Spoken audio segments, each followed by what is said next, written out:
มื้อนี้ก็มาพบกับเราอีกแล้วเนาะบ่าวลาวสาวสวรรค์เส้นเก่าเส้นเดิมเนาะมื้อนี้ก็สิพาทุกคนไปเที่ยวเบิ่งวิวอยู่แคมป์ของแขวงสวรรณเขตเนาะอันนี้ก็เป็นเส้นทางภายในตัวเมืองเนาะแขวงสวรรณเขตเนาะก็ค่อนข้างเจริญพอสมควรเนาะก่อนไปก็น้องสาวเพิ่นได้เอาเครื่องอยู่ห้างเนาะเอาเครื่องออนไลน์อันนี้ก็เป็นวงเวียนติบเขาเนาะพาน้องสาวมาแวะเอาเครื่องก่อนไปฮอดแคมป์ของเนาะได้เครื่องมาเพิ่นก็กวดเช็คเบิ่งเครื่องว่ามีความเป็นระเบียบเรียบร้อยบ่งามบ่เพิ่นก็แน่ซ้ายแน่ขวาไปนั่นแหละ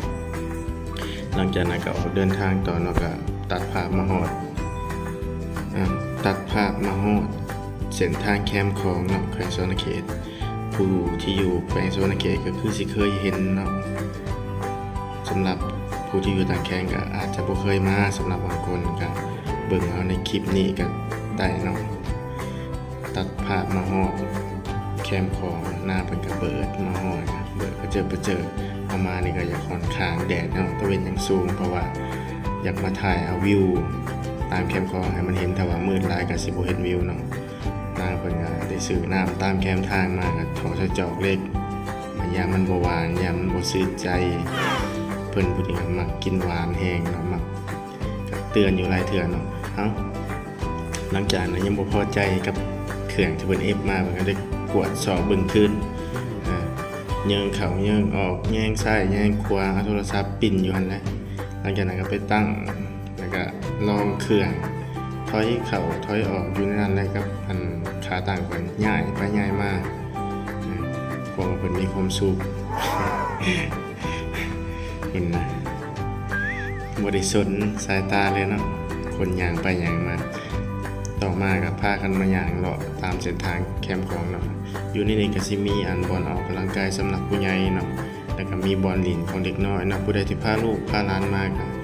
มาเลาะเบิ่งมาลินตามหันอันนี้ก็เป็นภาพวิวเนาะส่วนหนึ่งของแคมป์ของยามแรงของแขวงสวรรณเขตเนาะแล้วก็พากันมาเลาะพวกบอลในกระบอลครูหักเพิ่นก็ไปนั่งอยู่หันไปนึงสำหรับบอลนี้ก็สิมีอยู่พญานาคใหญ่เลยครับพญานาคจากปีศาจ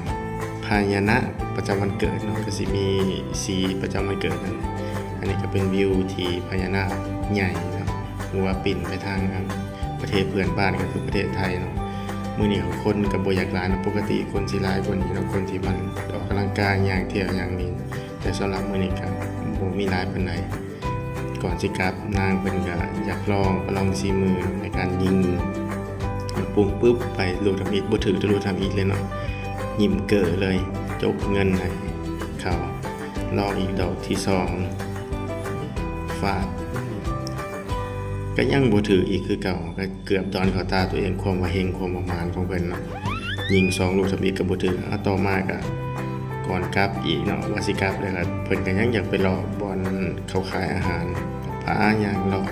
สิมีของกินหลากหลายประเภทนะบ่ว่าสิเป็นลูกชิ้นปลาหมึกขนมหวานของข้าวอีหยังก็บ่ได้ซื้อหยังเนาะพากันมาลอกดมเอาความหอมของอาหารก็พอใจแล้วเพิ่นว่า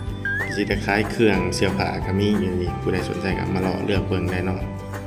ถามราคาเฮาก็บ่ได้ถามอยู่ได้นี่ก็สิเป็นบ่อนนั่งกินข้าวก็คือว่าแหละจะคนก็บ่อยากหลายสำหรับมื้อเฮาไปถ่ายเนาะก็สิมีบ่อนอันนักร้องเพลงมื้อนี้ก็บ่มีจนมาฮอดกลับเนาะก็ได้วิวหน่อยนึงเนาะก่อนกลับก็ได้ไปถ่ายในวงเวียนไดโนเสาร์หั่นก็งามประมาณนึงเนาะผู้บางคนก็สิบ่เคยเห็น